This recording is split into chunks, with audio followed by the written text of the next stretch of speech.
कि जो घुसपैठ कर अवैध तरीके से आए हैं वो अपने आप जहां से आए हैं वहां वापिस चले जाए।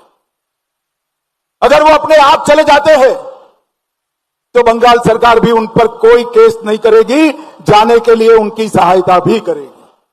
और मैं आशा रखता हूं कि जब अभियान चले पहचान का, उसके पहले ही ढेर सारे लोग अपने आप चले जाएंगे।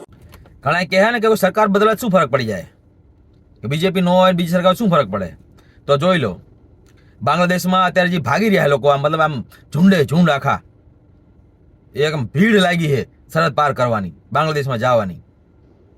તો આ બધા ત્યાં સુધી મોજ કરતા હતા ભારતમાં, એમને બધા ડોક્યુમેન્ટ બનાવી દીધા અને બધા રહેવાની મજા કરાવી દીધી, અને એક રસ્તો બની ગયો હતો બાંગ્લાદેશમાંથી બંગાળમાં ઘૂસો, બંગાળમાં ડોક્યુમેન્ટ બનાવો અને ભારતના બીજા ભાગમાં જતા રહો. હવે સરકાર એ રસ્તો જ બંધ કરવા જઈ રહી છે, અને પહેલા સરકારે ઓફર આપી છે કે જેને જવું જતા રહેજ, પછી અમે ગોતી ગોતી ઘા કરશું બહાર. એટલે એકદમ ઝુંડે ઝુંડ ભાગી રહ્યા છે અને જોઈને બહુ મજા આવી રહી છે, બહુ જ, કે આ બહુ જરૂરી હતું. તો અહીંયા ફક્ત સરકાર જ બદલાણી છે, સરકાર બદલવાથી આટલો ફરક પડ્યો અહીંયા આગળ.